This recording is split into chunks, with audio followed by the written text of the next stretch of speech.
Ok, e aí entendendo tudo isso, nós podemos entrar então aqui e aprofundar mais sobre os sinais, né, do espectro autista, quais são os critérios diagnósticos, tá? E segundo o DSM-5, o Manual Diagnóstico Estatístico de Transtornos Mentais, os critérios diagnósticos principais são crianças, indivíduos que apresentam déficits na comunicação e na interação social. Então, indivíduos que têm dificuldade em comunicar, né? Seja comunicar, né? Aqui quando nós falamos de comunicação, é importante ressaltar que comunicação, eu posso me comunicar de diferentes formas. Eu me comunico com o olhar, comunico com gestos, me comunico por meio da fala, posso me comunicar por sinais, por figuras, tá? Então, os indivíduos no espectro autista vão apresentar déficits na comunicação, formas de comunicar, na comunicação e na interação social, dificuldade em iniciar e manter interações, ou até mesmo um interesse menor, abaixo do esperado por interação social. E aqui não é que o indivíduo no espectro autista não queira interagir, tá, gente? Aqui é muito importante. Claro que a motivação desse indivíduo pode estar um pouco abaixo, né, do esperado, mas muitas vezes o que acontece? O indivíduo no espectro autista, uma criança no espectro autista, ele tem interesse em interagir,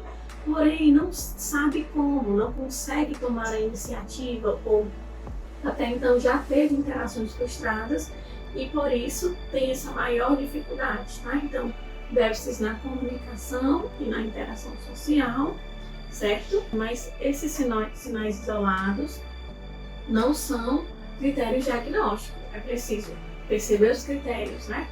Os déficits na comunicação e na interação social e somado a isso também interesses restritos e estereotipados. Há crianças que têm interesses restritos em determinados assuntos, por determinados brinquedos, crianças que só falam, né, indivíduos que só falam de determinado tema, né, então uma inflexibilidade cognitiva, um interesse restrito em determinada coisa.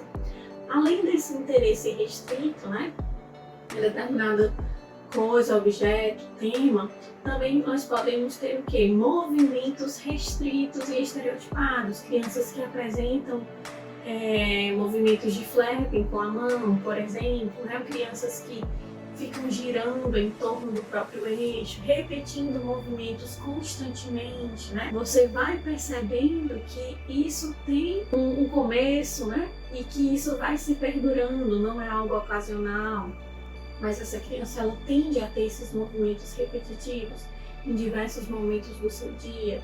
Crianças também que apresentam ecolalias, né? Uma repetição na fala, muitas vezes assistem determinado desenho ou escutam alguém conversando e fica repetindo as frases dos desenhos, as frases também das conversas que ela escuta, né? E essas ecolalias sem função, né? Sem função comunicativa. E algumas crianças, alguns indivíduos vão apresentar ainda transtorno no processamento sensorial, ou seja, alterações nos sentidos. Nós temos 5 sentidos conhecidos, né?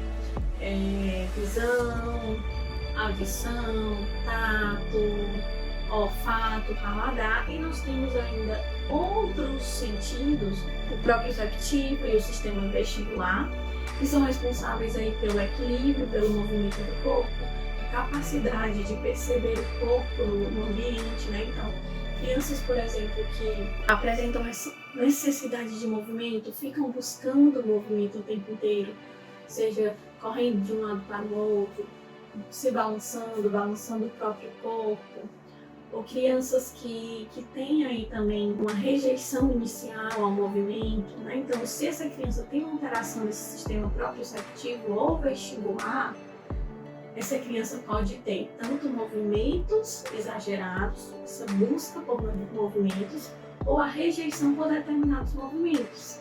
Uma criança que prefere ficar mais quietinha, uma criança que rejeita movimentos mais bruscos, por exemplo, né?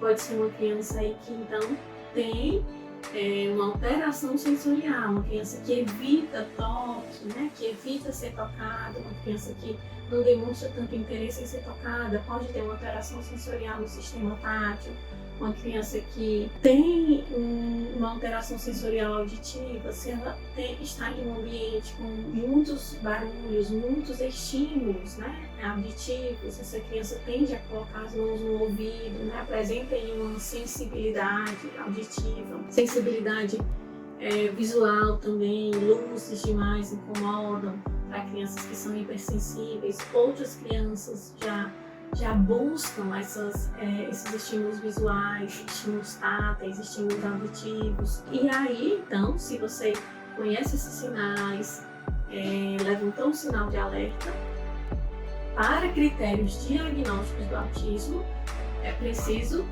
a criança ter esses pontos específicos.